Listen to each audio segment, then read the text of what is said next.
어릴 때부터 착하게 살아야 한다는 말을 많이 들으며 자랐습니다. 부모님과 선생님은 언제나 남을 배려하고 양보하는 것이 좋은 사람의 모습이라고 가르쳤습니다. 착하게 살면 주변 사람들에게 사랑받고 언젠가는 그만큼의 보답을 받을 것이라 믿었습니다. 그래서 언제나 먼저 배려하고 갈등이 생기면 양보했으며 다른 사람이 불편해하지 않도록 제 감정보다는 타인의 감정을 우선으로 생각했습니다. 하지만 시간이 지나면서 이상한 점을 느끼기 시작했습니다. 주변 사람들을 위해 최선을 다했지만 막상 힘든 순간이 오면 제 곁에는 아무도 없었습니다. 제가 먼저 연락하지 않으면 친구들과의 연락은 자연스럽게 끊겼고 가족들에게 늘 신경을 썼지만 정작 저를 챙겨주는 사람은 많지 않았습니다. 언젠가부터는 저만 남을 위해 노력하고 있다는 기분이 들었습니다. 더 안타까운 점은 제가 먼저 도움을 요청하기도 어려웠다는 것입니다. 착한 사람이라는 이미지가 굳어지다 보니 힘들다고 말하면 약한 사람처럼 보일까봐 두려웠습니다. 늘 남을 돕던 사람이 도움을 받으려 하면 부담스럽게 느껴질까봐 주저했습니다. 결국 혼자 감당해야 하는 일이 많아졌고 어느새 깊은 외로움 속에 갇히게 되었습니다. 그제야 깨달았습니다. 착하게 사는 것과 내 삶을 지키는 것은 별개의 문제라는 것을 말입니다. 누구에게나 좋은 사람이 되려고 하다 보면 정작 나를 돌볼 시간이 부족해지고 스스로를 소홀히 대하게 됩니다. 모든 사람과 좋은 관계를 유지하려 노력하는 동안 정작 저 자신과의 관계는 망가져가고 있었습니다. 우리는 착하게 살면 좋은 관계를 맺을 수 있다고 생각합니다. 하지만 때로는 그 착함이 나를 희생시키는 착각이 될 수도 있습니다. 착함이 나쁜 것은 아니지만 무조건적인 희생은 결코 건강한 관계를 만들어주지 않습니다. 배려와 희생은 다릅니다. 나를 지키면서도 타인을 존중하는 법을 배워야 관계에서도 건강한 균형을 유지할 수 있습니다. 착하게 살면서도 외롭지 않으려면 몇 가지가 필요합니다. 첫째, 필요할 때는 아니요라고 말할 수 있어야 합니다. 모든 부탁을 들어주고 희생하다 보면 결국 나만 지치게 됩니다. 두 번째, 나 자신을 위한 시간을 가져야 합니다. 나를 먼저 돌보아야 타인과의 관계에서도 건강한 에너지를 가질 수 있습니다. 마지막으로 사람들과의 적절한 거리를 유지해야 합니다. 모든 사람에게 잘하려 하기보다 나를 진정으로 아끼고 소중히 여기는 사람들과 더 깊은 관계를 맺는 것이 중요합니다. 이제는 남을 위해서가 아니라 나 자신을 위해 살아야 할 때입니다. 착한 사람이 되는 것보다 행복한 사람이 되는 것이 더 중요합니다. 사람들과 원만한 관계를 맺고 싶지만 때때로 우리가 무심코 하는 행동들이 오히려 관계를 어렵게 만들기도 합니다. 좋은 의도로 했던 말과 행동이 상대에게는 부담이 되거나 상처가 될 수도 있으며 이러한 작은 습관들이 반복되다 보면 자연스럽게 멀어지게 됩니다. 특히 사람과의 관계는 한순간에 무너지는 것이 아니라 사소한 행동들이 쌓이며 서서히 멀어지는 것입니다. 오늘은 우리가 무심코 하는 행동 중에서 인간관계를 망치는 대표적인 3가지 습관에 대해 이야기해 보겠습니다. 첫 번째는 상대의 말을 듣기보다는 조언하려는 습관입니다. 우리는 보통 누군가 고민을 이야기하면 해결책을 찾아주는 것이 배려라고 생각하는 경우가 많습니다.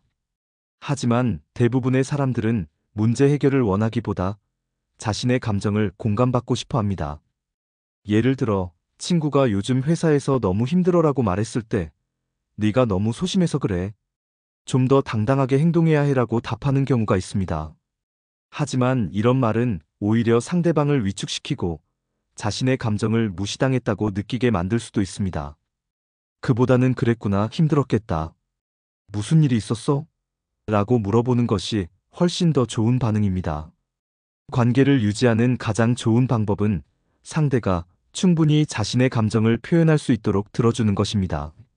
조언이 필요한 상황인지 아닌지를 먼저 파악하고 상대가 원할 때만 조언을 하는 것이 더 효과적입니다. 두 번째는 자신도 모르게 부정적인 에너지를 주는 습관입니다. 사람들은 본능적으로 긍정적인 에너지를 주는 사람과 함께 있고 싶어 합니다. 반면 항상 불평을 하거나 부정적인 이야기를 반복하는 사람과는 거리를 두려는 경향이 있습니다. 예를 들어 친구가 새로운 취미를 시작했다고 이야기했을 때 그거 해봤자 돈 낭비야라고 반응한다면 상대는 의욕을 잃고 기분이 상할 수 있습니다. 하지만 오, 재미있겠다. 해보니까 어때? 라고 말한다면 상대방은 기분 좋게 대화를 이어나갈 수 있습니다. 긍정적인 말 한마디는 상대방뿐만 아니라 스스로에게도 좋은 영향을 미칩니다. 사람들과의 관계를 건강하게 유지하려면 불평과 부정적인 반응을 줄이고 긍정적인 피드백을 주는 습관을 가져야 합니다. 세 번째는 연락을 기다리기만 하는 습관입니다. 많은 사람들이 왜 저 사람이 나한테 먼저 연락 안 하지?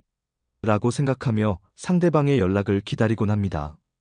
하지만 인간관계는 서로 노력할 때 유지되는 것입니다. 한쪽에서만 계속 연락을 하게 되면 서운함을 느끼고 결국 관계가 점점 멀어지게 됩니다. 연락이 끊어진 친구에게는 오랜만이야. 잘 지내지? 라고 먼저 연락해보는 것이 중요합니다.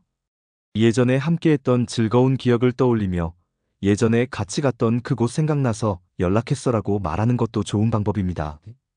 먼저 연락하는 것이 꼭 손해를 보는 것이 아니며 좋은 관계를 지속하고 싶다면 먼저 다가가는 용기가 필요합니다. 결론적으로 인간관계를 망치는 대표적인 세 가지 습관을 기억해야 합니다. 첫 번째는 조언보다는 공감하는 것입니다. 두 번째는 부정적인 말 대신 긍정적인 피드백을 주는 것입니다. 세 번째는 연락을 기다리기만 하는 것이 아니라 먼저 손을 내미는 것입니다. 사람과의 관계는 하루아침에 변하지 않지만 이러한 작은 노력이 쌓이면 점점 더 좋은 관계를 맺을 수 있습니다. 오늘부터라도 이 세 가지를 실천하며 소중한 사람들과 더욱 건강한 관계를 만들어가는 것은 어떨까요? 인간관계는 하루아침에 만들어지는 것이 아닙니다. 작은 행동들이 쌓여 깊어지고 또 무심코 미루는 행동들이 쌓여 멀어지기도 합니다. 우리는 종종 나중에 해야지, 지금은 바쁘니까 다음에라고 생각하며 중요한 것들을 미루지만 그렇게 시간을 보내는 사이관계는 점점 더 소원해질 수 있습니다. 인간관계를 소중하게 유지하기 위해 절대 미루지 말아야 할 세 가지를 알아보겠습니다. 첫 번째는 사과를 미루지 않는 것입니다. 우리는 살아가면서 실수를 하기도 하고 타인과 의견이 맞지 않아 다툴 때도 있습니다. 하지만 실수보다 더 큰 문제는 그 실수를 인정하지 않는 것, 혹은 사과를 미루는 것입니다. 친구와 사소한 말다툼을 했을 때 시간이 지나면 자연스럽게 풀릴 것이라 생각하고 그대로 지나치는 경우가 많습니다. 가족과 의견이 충돌했을 때도 먼저 사과하는 것이 자존심 상해서 시간을 끌다 보면 관계가 더 멀어지기도 합니다. 직장에서 실수를 했을 때도 굳이 내가 먼저 사과하지 않아도 될 것 같아 미루다 보면 오히려 신뢰를 잃게 됩니다. 사과는 빠를수록 관계를 회복하기 쉽습니다. 작은 다툼이라도 그날 해결하는 것이 가장 좋으며 직접 말하기 어렵다면 짧은 문자나 메모라도 남기는 것이 필요합니다. 미안하다는 한마디가 관계를 다시 이어주는 강력한 힘을 가진다는 점을 기억해야 합니다.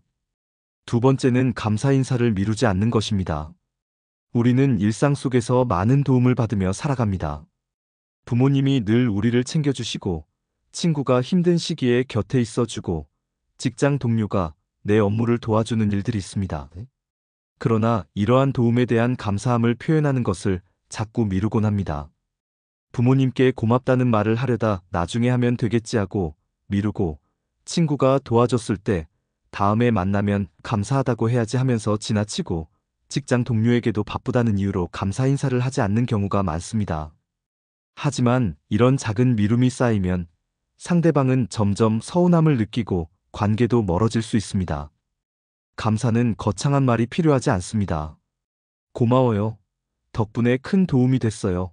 같은 간단한 말 한마디가 상대방에게 큰 의미가 될 수 있습니다. 감사 인사는 나중이 아니라 지금 해야 한다는 점을 명심해야 합니다.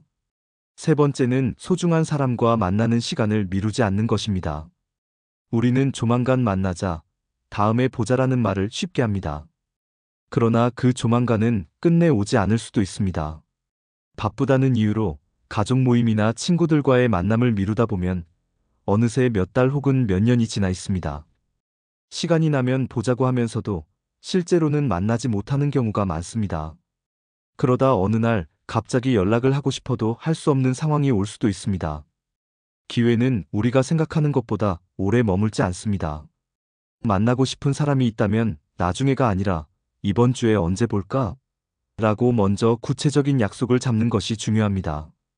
시간이 부족하더라도 짧은 만남이라도 가지는 것이 좋습니다. 영상통화나 전화 한 통으로도 관계를 유지할 수 있습니다. 누군가를 만나고 싶다면 지금 바로 연락하는 것이 필요합니다. 결국 인간관계에서 중요한 것은 완벽한 타이밍을 기다리는 것이 아니라 지금 행동하는 것입니다. 사과는 빠를수록 관계를 회복할 수 있으며 감사 인사는 미루지 않을 때 더 큰 힘을 가집니다. 또한 소중한 사람과의 만남은 언제든 미룰 수 있는 것이 아니라 지금 이 순간이 가장 좋은 때라는 것을 기억해야 합니다. 지금 떠오르는 사람이 있다면 바로 연락해 보기를 바랍니다. 그 작은 행동이 관계를 더욱 깊게 만들어줄 것입니다. 사람은 사회적 존재이며 평생을 살아가면서 수많은 관계를 맺습니다. 하지만 모든 관계가 순조롭게 유지되는 것은 아닙니다. 때로는 작은 오해가 큰 갈등을 만들고 가까웠던 사람과 멀어지기도 합니다. 인간관계를 건강하게 유지하기 위해서는 특정한 원칙을 지키는 것이 중요합니다. 인간관계에서 반드시 지켜야 할 3가지에 대해 이야기하고자 합니다. 첫 번째는 감정의 균형을 지키는 것입니다. 우리는 일상에서 다양한 감정을 경험합니다. 기쁨, 분노, 슬픔, 실망 등 수많은 감정이 인간관계 속에서 나타납니다. 하지만 감정을 조절하지 못하면 관계에 부정적인 영향을 미칠 수 있습니다. 감정을 너무 강하게 드러내면 상대방에게 부담을 줄 수 있으며 반대로 감정을 억누르면 오히려 스트레스를 받아 관계가 더욱 악화될 수도 있습니다. 감정의 균형을 유지하는 것은 관계를 지속하는 데 필수적인 요소입니다. 이를 위해 감정이 격해졌을 때는 즉각적인 반응을 피하는 것이 좋습니다. 순간의 감정으로 내뱉은 말은 상대방에게 상처를 주고 후회할 상황을 만들 수 있기 때문입니다. 감정이 폭발할 것 같다면 잠시 멈추고 깊이 생각한 후 대응하는 것이 바람직합니다. 또한 상대방의 감정을 존중하는 태도도 중요합니다. 나의 감정만큼 상대방의 감정도 소중하다는 것을 인식하고 조율하려는 노력이 필요합니다. 두 번째는 관계에서 주고받음의 균형을 맞추는 것입니다. 인간관계에서 한쪽이 일방적으로 베풀거나 받기만 하면 결국 균형이 깨지고 부담이 생깁니다. 지나치게 희생하는 관계는 상대방에게 고마움을 느끼게 하기도 하지만 어느 순간 그것이 당연하게 여겨지면서 기대가 커질 수도 있습니다. 반대로 일방적으로 받기만 하는 사람은 관계에 대한 노력이 부족해지고 결국 상대방이 지쳐 멀어지게 됩니다. 관계에서 균형을 맞추려면 스스로가 너무 많이 주고 있는지 점검하는 것이 필요합니다. 내가 일방적으로 베풀고 있다면 때때로 상대방에게도 기회를 주어야 합니다. 또한 받을 줄 아는 것도 중요합니다. 상대방이 도움을 주려 할 때는 편안하게 받아들이는 것이 관계를 원만하게 유지하는 데 도움이 됩니다. 주고받음이 자연스럽게 이루어질 때 관계는 더 건강하게 지속될 수 있습니다. 세 번째는 내면의 솔직함을 유지하는 것입니다. 많은 사람들이 인간관계를 유지하기 위해 자신의 감정을 숨기거나 상대방을 지나치게 배려하는 경우가 있습니다. 하지만 이러한 태도가 지속되면 관계에 피로감이 쌓이고 결국에는 진정한 소통이 어려워집니다. 인간관계에서 솔직함은 신뢰를 형성하는 중요한 요소입니다. 솔직함을 유지하기 위해서는 자신의 감정을 숨기지 않고 적절하게 표현하는 것이 필요합니다. 서운한 일이 있을 때 무조건 참고 쌓아두기보다는 차분하게 대화를 나누는 것이 좋습니다. 하지만 솔직함이 상대방을 상처 입히는 방식으로 표현되어서는 안 됩니다. 비난하는 말 대신 나는 이렇게 느꼈어와 같이 자신의 감정을 부드럽게 전달하는 것이 중요합니다. 또한 중요한 순간에 피하지 않고 대화를 나누는 용기도 필요합니다. 이 3가지 원칙을 실천한다면 인간관계가 훨씬 건강하고 안정적으로 유지될 수 있습니다. 감정의 균형을 지키고 주고받음의 조화를 맞추며 솔직한 태도를 유지하는 것이 관계를 오래 지속하는 핵심입니다. 인간관계는 단순한 친절과 노력만으로 유지되지 않습니다. 신뢰와 배려가 어우러질 때 비로소 의미 있는 관계가 만들어지는 것입니다. 지금 이 순간 나의 인간관계를 돌아보며 소중한 관계를 더 건강하게 유지하기 위한 노력을 해보는 것은 어떨까요? 우리가 살아가면서 가장 큰 기쁨과 동시에 가장 깊은 상처를 주는 것은 바로 사람입니다. 관계에서 오는 행복은 무엇과도 바꿀 수 없지만 관계가 어긋날 때 우리는 외로움과 고통을 느끼게 됩니다. 인간관계를 잘 유지하는 것은 인생을 더욱 풍요롭게 만드는 중요한 요소입니다. 이를 위해 우리는 몇 가지 중요한 태도를 가져야 합니다. 먼저, 관계는 내려놓음에서 시작됩니다. 많은 사람들이 인간관계를 힘들어하는 이유는 기대와 집착 때문입니다. 내가 이렇게 했으니 상대도 이렇게 해야 한다는 생각은 오히려 관계를 어렵게 만듭니다. 기대를 내려놓고 상대방의 선택을 존중하면 관계는 더 편안해집니다. 진정한 배려는 강요하지 않는 것이며 서로의 공간과 생각을 존중할 때 건강한 관계가 유지됩니다. 둘째, 관계는 작은 순간들의 축적입니다. 우리는 종종 특별한 이벤트나 감동적인 일이 있어야 관계가 돈독해진다고 생각하지만 사실관계를 만들어 가는 것은 매일의 사소한 순간들입니다. 바쁜 와중에도 안부를 묻는 한 통의 메시지, 오랜만에 만난 친구에게 건네는 따뜻한 미소, 가족과 함께 밥을 먹으며 나누는 짧은 대화 등이 관계를 단단하게 만듭니다. 작은 행동 하나가 관계를 변화시키는 힘이 있음을 기억해야 합니다. 셋째, 관계는 서로의 다름을 인정하는 것입니다. 우리는 각자 다른 환경에서 자라왔으며 생각과 가치관이 다를 수밖에 없습니다. 그러나 우리는 종종 내 기준으로 상대를 판단하고 내 방식이 맞다고 생각합니다. 왜 저 사람은 나처럼 행동하지 않을까? 왜 내 마음을 몰라줄까? 라는 생각이 들 때 한 발짝 물러나 상대를 이해하려는 태도가 필요합니다. 사람마다 생각이 다를 수 있음을 인정할 때 관계는 더욱 깊어집니다. 넷째, 관계는 마음의 문을 여는 것입니다. 누군가와 진정으로 가까워지려면 먼저 마음을 열어야 합니다. 감정을 솔직하게 표현하고 대화를 나누는 것이 중요합니다. 고맙습니다. 죄송합니다. 사랑합니다. 와 같은 단순한 말들이 관계를 변화시키는 힘을 가집니다. 표현하지 않으면 상대방은 절대 알 수 없습니다. 마음을 표현할 용기를 내는 것이 관계를 더욱 돈독하게 만듭니다. 마지막으로, 관계는 시간과 노력이 필요합니다. 좋은 관계는 저절로 유지되지 않습니다. 정성을 들이고 꾸준히 노력해야 합니다. 친구 관계도 시간이 지나면 자연스럽게 멀어질 수 있고, 부부 사이도 노력하지 않으면 점점 소원해집니다. 부모와 자식 관계도 대화하지 않으면 점점 어색해질 수 있습니다. 소중한 관계일수록 더욱 신경 쓰고 노력해야 합니다. 행복한 인간관계는 거창한 것이 아닙니다. 상대를 있는 그대로 받아들이고 작은 순간을 소중히 여기며 마음을 표현하는 것에서 시작됩니다. 관계에서 상처받았다고 해서 인간관계 자체를 포기하지 말아야 합니다. 때로는 시간이 필요하고, 때로는 거리가 필요하며, 때로는 먼저 손을 내미는 용기가 필요합니다. 지금 이 순간 떠오르는 소중한 사람이 있다면 연락해 보시기 바랍니다. 우리의 작은 행동 하나가 관계를 변화시키고 인생을 더욱 따뜻하게 만들어줄 것입니다. 긴 영상 끝까지 시청해주셔서 감사합니다. 구독과 좋아요 알림 설정은 저한테 큰 힘이 되고 있습니다. 이상 지혜의 관계였습니다. 다음에도 좋은 글로 찾아뵙겠습니다.